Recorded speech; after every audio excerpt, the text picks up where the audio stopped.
'Cause I'll be there for you, 'cause we care for you. You're there for me too, my friend. I know it's hard sometimes when you feel left behind. Tell me what's on your mind. Why do this on your own? Yeah, 'cause I'll be there for Welcome you. to Johnny's chat. I'm here with Catherine Thompson, mental health advocate. How are you doing? I'm all right. How are you? I'm very well, thank you. Very well.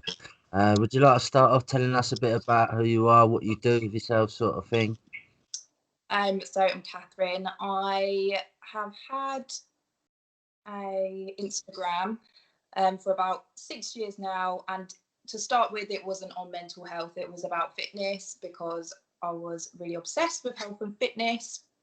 And then I sort of changed probably 2 years ago because I was probably lying a little bit to my Instagram followers about how to keep fit and healthy and keep that ideal physique that everyone was so obsessed about. So I Yeah, switched from health and fitness to mental health and self-love probably about 2 years ago. Yeah. yeah, that's good. That's good. What made you do the change? What when you said you was lying to your audience? What do you mean by that sort of thing? So I did have I was very lean and I had abs for a long time, and that was because I had an eating disorder. It's not Yeah, because I was following a healthy diet or living a healthy life. I was obsessed with fitness to the point it was more like punishing the body more than enjoying it. So, yeah, yeah, yeah.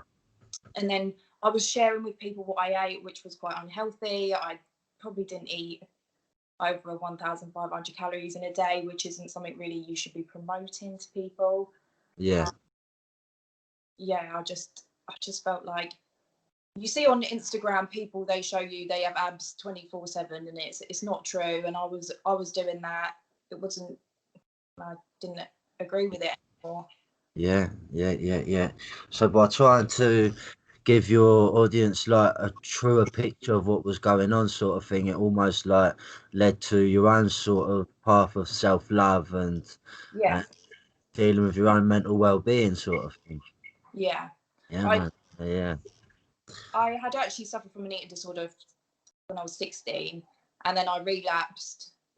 I think when I was like 21, 22. Um, but when I relapsed, it then went to I had depression, anxiety, yeah, and from having an eating disorder when I was younger, it also left me like with body dysmorphia. So yeah, it's a hard one to accept. yeah, yeah, yeah, yeah. But when people were telling me, I was like, oh no, no, this is what life is. You work out, you punish your body, don't you, for eating? You Yeah, yeah, believe yeah, in what I was doing yeah, for a long yeah. time. So what does that? So from that experience, like what going through, like the depression, the eating disorder, the anxiety, what has that develop what image do you now have of mental health like that you didn't have before, but now you've come through, you've got through that, and now what's mental health to you? Well, I used to think it was a weakness, so I didn't used to like telling people.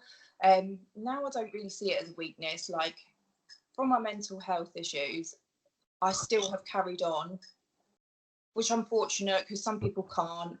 I've got on with it, but there's some things in my personality as well. I think as well maybe it is a bit in my characteristics of how I am, which are also linked to like my anxiety, depression. Like my I never wanted to end up a shell, and when I went to therapy, I went to cognitive behavioural therapy, and I always said I just don't want to end up a shell, and Yeah, that's what yeah, kept me moving because I could just see in my mind me ending up in my bed just breaking down. yeah, So I just see it as a strength really because I can still carry on with my life. yeah, Yeah, I might have the odd blip, and I am still I can self-loathe a lot, yeah, critique myself all the time, yeah, but I can get through the blips. Yeah. Definitely. Yeah, that's good. That's positive. Definitely. What sort of so training, I suppose, is something that, well, the way you've been training now, I suppose, is something that you use to help you get through them times. What else do you use? Like what methods, techniques? Well, you've gone to CBT. CBT very good on behavioral therapy. What else have you implemented into your lifestyle? Like what habits have you put in? Like I'm medicated, which I'm not bothered by. I know a lot of people frown yeah, upon it. yeah, yeah, I cannot live life without medication. yeah, Um, I always remember to take them because I can even tell from a day or two if I forgot to take my medication. yeah, Yeah, it's not good. But yeah, most of mine is working out, so I make sure I do that every day yeah, for half an hour. Get yeah, outside for a walk. yeah. I also try not to focus too much on social media. That's a lot harder than. Yeah, it must be, especially when you've got a platform there that you're sort of like using to propel your story and that. You might like to avoid like using it as like a distraction and getting absorbed by it. Yeah, it takes discipline, man. I had to unfollow a lot of people Yeah, because like there's some beautiful feeds out there, but they are unrealistic, yeah, and it can really make you think, oh God, what am I doing wrong? Well, you're doing nothing wrong, but it's just not a 24-hour picture, is it? It's not. It's only a little snippet of someone's life yeah, of course. Yeah, that yeah, yeah, they can share with you. yeah. But since changing from health and fitness to mental health, I have actually, my platform has decreased. Oh, really? Yeah, so I have lost a lot of people that follow me just from changing what It's interesting. That could be a lot to do with like, like sometimes when we talk about our problems with mental health, it might trigger people like their own experiences, stuff they don't want to deal with, you know what I mean? And which is up to them, like personally I do believe we're being called to do this self work and healing and start to love ourselves, even like the darker parts of ourselves, learn to love that and then that will shine through, like love ourselves as a whole sort of thing. So like if they're not ready to do that work yet, then that's fine, like that don't take like as a personal thing or anything like that, it's like it's just a place sort of thing. yeah, it's just, I think I've learned to appreciate myself and my body a lot more since I've had a baby, Yeah, because yeah, yeah, yeah, yeah, I never had that until I was pregnant and had a baby. I never really appreciated it to the amount I did, yeah, um, which yeah, it's quite annoying that it took that long, really. yeah. But it takes a lot of work. Um, I'm sure I'm not the only one that Oh, you're definitely not. No, no, struggles no. to accept their body and self. It's a long road. Yeah, Can you yeah, hear Ted? Can you hear Ted? yeah, 100. Yeah, yeah, I can hear him. Yeah, yeah, yeah, yeah. He's putting his input in. Yeah, Yeah, yeah, yeah. That's it. That's it. So how did you? So what? I suppose there's the way you speak to yourself. Like you say, you go through these blips where there's self-loathing and all that, and then you get through, and then the way you talk to yourself is obviously very important to your mental well-being as well. Like what is there any affirmations that you tell yourself? Like, is there anything like that, like to get through Yeah, blips or? I don't. You know when people say oh, your mindset. If you have a negative mindset, that is you're going to attract negative things and stuff. I don't know if I fully believe that. Yeah, So yeah, I don't really follow much like that. I used to do the write on a paper your yeah, feelings and then yeah. throw it out. So So like journaling thing. yeah, I remember they taught me that in CBT, which was quite good. And the irrational thoughts, because yeah, I have loads. Yeah, yeah, you're Loads not of alone with that. Yeah, yeah, yeah, yeah, like writing them down, putting them on a scale, looking at it completely and being like, that's actually ridiculous, yeah, yeah, because it really is ridiculous. And that really helps actually.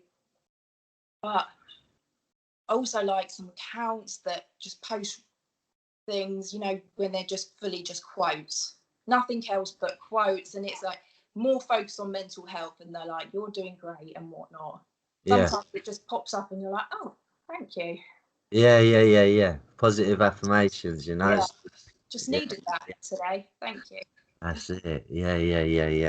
100%. Because like we are made up. A lot of our thoughts like are made up of what we read, what we watch. Like it has all a big influence on how our mindset is. So learning and observing that and seeing how it makes us feel, and then cutting it out accordingly, you know, like being strict with yourself, being like, you don't have to absorb all this information, you know, you can cut certain parts out and, like, you know, keep the positivity there, you know. Yeah, I think that's definitely where social media comes to as well, like cutting down on the people you follow that they just don't make you feel good about yourself. Right? Yeah, Like, not about that person. Great, they have a beautiful feed and whatnot. And you're not saying you're making me feel like rubbish, but what you're seeing, unfortunately, you take it in and you're like, oh God, yeah, that's yeah, yeah, yeah, really yeah, making me feel like rubbish. So yeah, sometimes you yeah. just gotta unfollow that and not. 100%, 100%. Yeah, so yeah, it's being militant with what you decide to read and who you follow on Instagram. Every little sort of detail, you know, like yeah, you got to be strict with it. Yeah, 100%. Understand everybody's going through their journey and that, but you also going through yours, so you have the right to choose that, you know. yeah. 100%, 100%. So how did you go from like punishing your body through exercise to self-loving yourself through exercise? I think mainly been a long road. It took a long time, to be honest. Yeah. I think cognitive behavioural therapy helped a lot, especially when she was like, "You've got body dysmorphia," and I was like, "Right."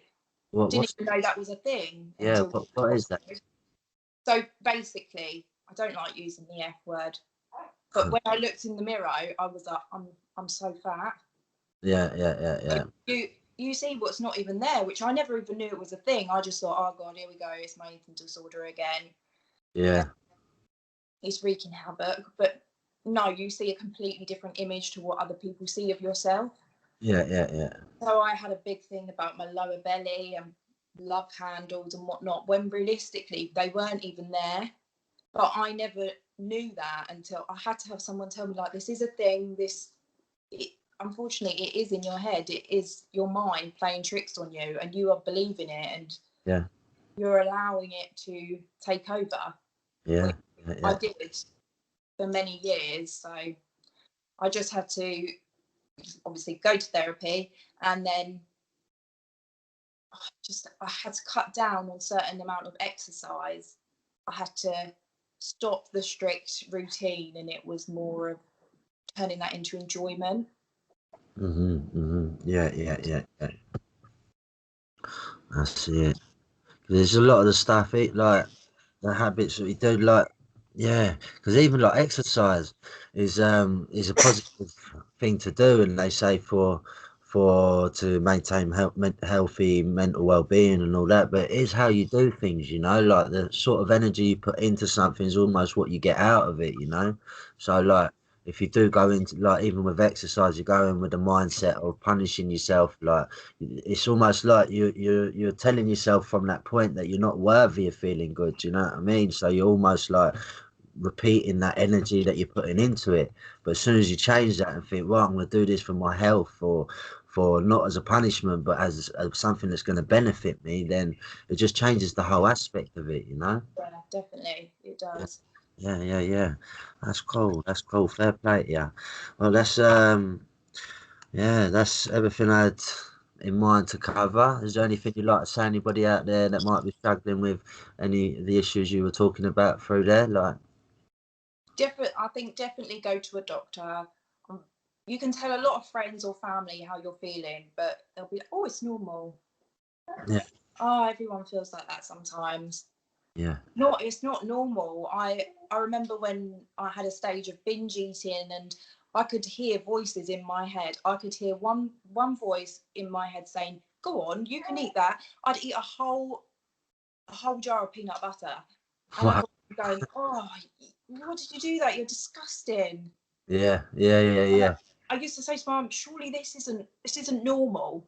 Yeah. Yeah. This is Yeah. not." My mum, "Oh, everyone binges. Sometimes you eat a whole packet of biscuits. It's fine." And I was like, "But a whole jar of peanut butter, is that normal?" Yeah. Yeah. Yeah. And I used to scavenge through the cupboards, and because my mum had to hide things, and I was just like, I don't think this is right. But I was so on a strict diet, like I restricted myself from everything, that I was like, right, I've got to find something to eat. And then Yeah. if I didn't want to eat anymore, I used to have to flush it down the toilet. And really, that's not normal. It's not. Not Well, normal. it's not healthy. It's not healthy, at least, anyway. No, but it's something definitely to discuss. It's even nice talking to like-minded people sometimes, because you know you're not on your own. Which Yeah. I found, especially on my social media platform, that I have some people and they'll send me messages like, "Oh my gosh, yeah, I feel the same," which is Yeah. nice. And then you know you're not alone, because you're Yeah. definitely not. Of course, that's it. Yeah, we're all in this ride together. It's just Yeah. like, yeah, yeah, yeah, yeah. That's cool. Well, absolute pleasure having you on, Catherine. Thank you very much for coming on, and yeah, good luck with everything. Thank you, and you. Thank you. Right, I'll stop the recording. 'Cause I'll be there for you, 'cause we care for you. You're there for me too, my friend. I know it's hard sometimes when you feel left behind. Tell me what's on your mind. Why do this on your own? Yeah. 'Cause I'll be there for, 'cause I'll be there for you, my friend. 'Cause I'll be there for you, 'cause you're there for me too. Oh yeah, there for you in the end.